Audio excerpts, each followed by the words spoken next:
মানুষ চাইলে কি না করা সম্ভব। একসময় একবেলা খাবার জোগাড় করাই ছিল যার জন্য কঠিন, আজ তার দোকানের সামনে খাবারের জন্য মানুষের দীর্ঘ অপেক্ষা। একসময় মাস শেষে হাতে আসতো মাত্র 400 টাকা, আর এখন সেই মানুষটির মাসিক আয় প্রায় 2 লক্ষ টাকা। শুধু নিজের ভাগ্যই বদলাননি তিনি, তার সাফল্যের সঙ্গে বদলে গেছে আরও 20টি পরিবারের জীবন। এটি গাজীপুরের কাপাসিয়ার উদ্যোক্তা শরীফ হোসেনের ঘুরে দাঁড়ানোর গল্প। কাপাসিয়ার বারিশার ইউনিয়নের দেউরা মোড়ে শরীফ বিরিয়ানি হাউস। প্রতিদিনই এখানে ভিড় করেন স্থানীয় ক্রেতারা, আবার দূর দূরান্ত থেকেও অনেকে ছুটে আসেন শরীফের বিরিয়ানির স্বাদ নিতে। কিন্তু এই ব্যস্ত দোকানের পেছনে রয়েছে দীর্ঘ এক সংগ্রামের গল্প।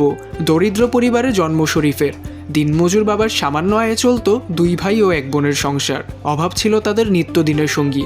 এর মধ্যে বাবা মা অসুস্থ হয়ে পড়লে পরিবারের দায়িত্ব এসে পড়ে তার কাঁধে। প্রায় 35 বছর আগে তখন মাত্র 400 টাকা মাসিক বেতনে হোটেলের শ্রমিক হিসেবে কাজ শুরু করেন শরীফ। 2-3 কেজি চাউল থেকে শুরু করছিলাম। এখন মোটামুটি আমার 10 থেকে 12 পাতিল লাগে। প্রতি পাতিলে 30 কেজি করে চাউল দেওয়া হয়। দিনের পর দিন অন্যের হোটেলে কাজ করেছেন, এভাবেই কেটে যায় টানা 22 বছর। এই দীর্ঘ সময় রান্নার পাশাপাশি শিখেছেন খাবারের মান, ক্রেতার পছন্দ আর ব্যবসার নানা কৌশল। একসময় তার মনে হলো এবার অন্যের জন্য নয়, নিজের স্বপ্নের জন্য কাজ করার পালা। সাহস করে শুরু করলেন নিজের উদ্যোগ।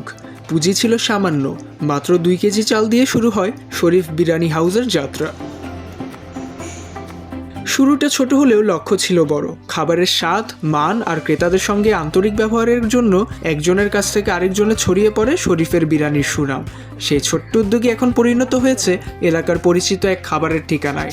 তো মোটামুটি প্রতিদিন 10টা থেকে 12টা পাতিল লাগে আমাদের এভারেজ। প্রতি পাতিলে 250 জন লোকের খাবার থাকে।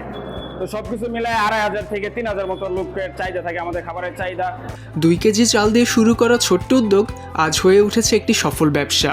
শরীফ হোসেনের গল্প তাই শুধু বিরিয়ানির ব্যবসায় সাফল্যের গল্প নয়, এটি অভাবের কাছে হার না মানা একজন মানুষের গল্প। শুরুটা যত ছোটই হোক, পরিশ্রম আর সাহস থাকলে সেই শুরু থেকেই একদিন হতে পারে নিজের একটি ঠিকানা।